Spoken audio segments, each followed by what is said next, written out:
Bonjour, aujourd'hui nous allons parler du lien étroit entre les pensées et le corps.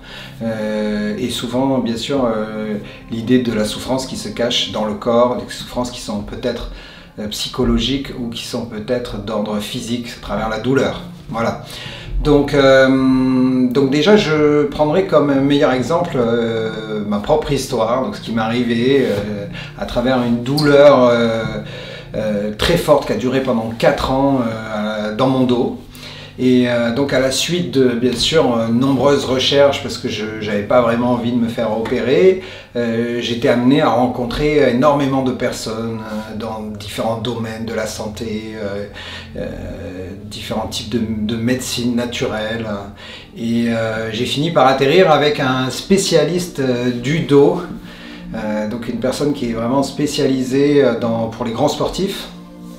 Et j'ai beaucoup appris en fait lorsque cette personne m'a dit que la douleur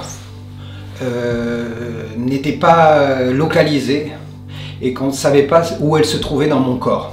Voilà, donc ça c'était quand même déjà une ouverture en me disant c'est curieux, elle est peut-être pas forcément dans votre tête, elle est peut-être pas forcément dans votre dos, elle est peut-être dans l'un, dans l'autre. Donc j'ai beaucoup cherché, je me suis retrouvé à sortir d'un rendez-vous en me disant mais alors où se situe cette douleur et surtout comment faire pour m'en libérer. Et donc on n'a jamais découvert jusqu'à aujourd'hui l'ère de la souffrance, on ne sait pas où elle se situe dans le corps, donc ça c'est quand même important de le savoir, de comprendre ça et puis de dire ouais ben alors quel est le travail à faire, comment se sortir de quelque chose où on ne sait même pas où ça se situe. D'accord, on n'a pas localisé cette position de souffrance à l'intérieur de nous. Voilà. Ce que l'on sait par contre, c'est plus on se concentre sur la souffrance, qu'elle soit physique ou psychologique, plus ça s'amplifie. Ça c'est une réalité que vous avez certainement dû vivre un jour ou l'autre, ou peut-être que vous vivez en ce moment. Donc cette souffrance-là, elle devient vite insupportable parce que nos pensées ne font que regarder dans cette direction et forcément en allant dans ce chemin de cognitif, forcément la douleur s'amplifie et ça peut même créer des crises d'angoisse, enfin ça peut créer plein de choses en fait. Les symptômes sont tellement larges et puissants qu'on a un champ de résonance qui se crée à n'importe quelle partie du corps. Donc ça c'est quand même important de savoir qu'il y a un lien entre ces pensées et bien entendu notre corps. Voilà. Donc ce qui est important de savoir aussi, c'est qu'on est composé quand même d'une grande partie inconsciente. Donc il y a de nombreux thérapeutes qui vont vous dire que c'est 95% d'inconscient et qu'on n'a que 5% de conscience. Donc ça c'est quand même un choc. C'est difficile de donner les vraies proportions parce qu'on ne saura finalement peut-être jamais. Mais on a quand même une grande dimension inconsciente. Et cette dimension inconsciente, dans son mécanisme, a l'habitude de reproduire les tâches, d'accord, d'automatiser les tâches.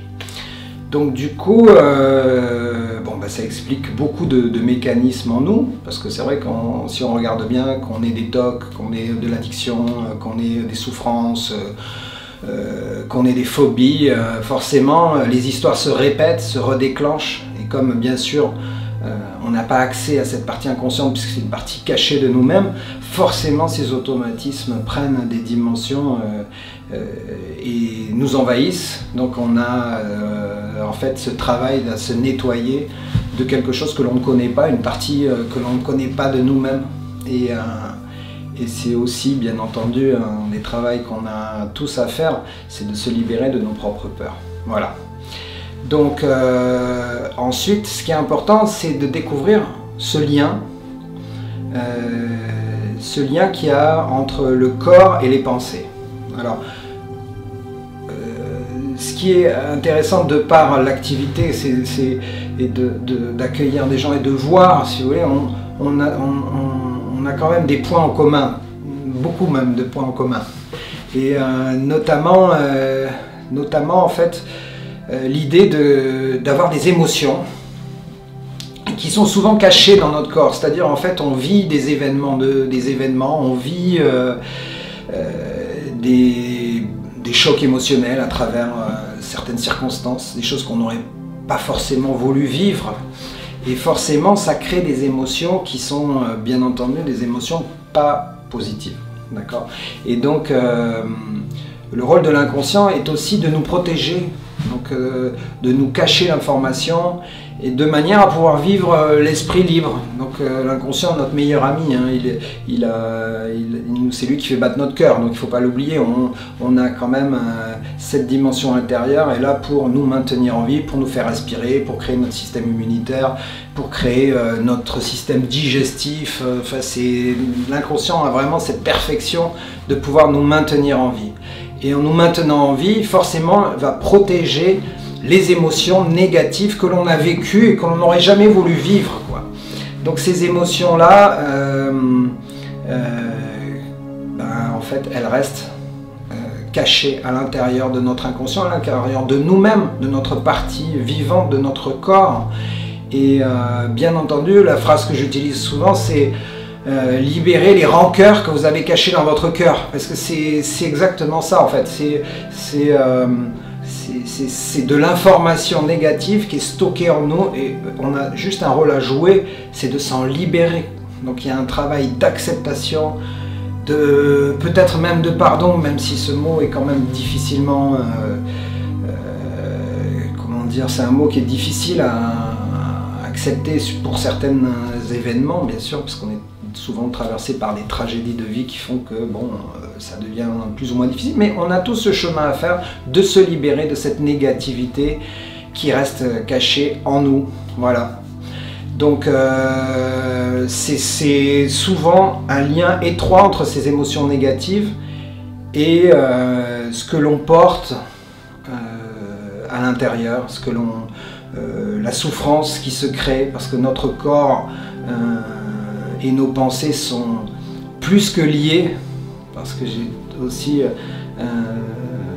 vraiment cette conscience de comprendre qu'il n'y a pas de frontière entre nos pensées et notre corps. C'est le même, on parle de la même source, de la même base.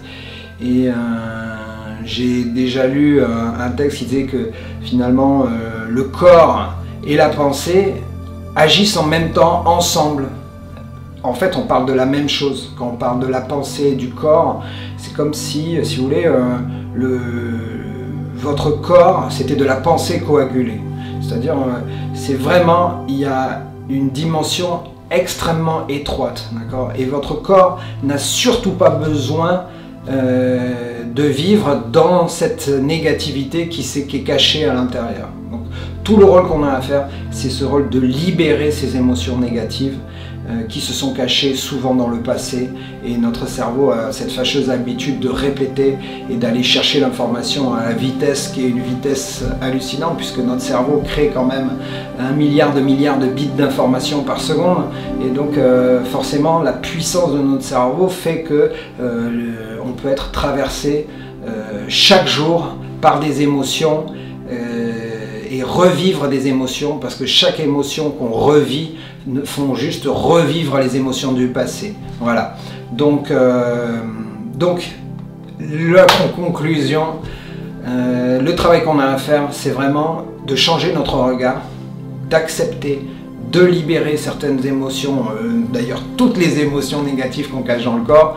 De toute façon, on n'a pas le choix. Si on veut vivre pleinement cette tranquillité et le concept du bien-être est déjà là en vous, c'est juste dans cette acceptation de libérer les choses que vous arrivez à trouver votre solution. Voilà. Je voulais vous faire partager ce que j'avais sur le cœur, et j'espère que vous arriverez à ressentir les mêmes émotions et vous en libérer par vous-même, parce que ce travail est possible même par soi-même. D'accord ? Voilà, je vous souhaite une bonne journée, et puis j'espère à bientôt. Allez, au revoir.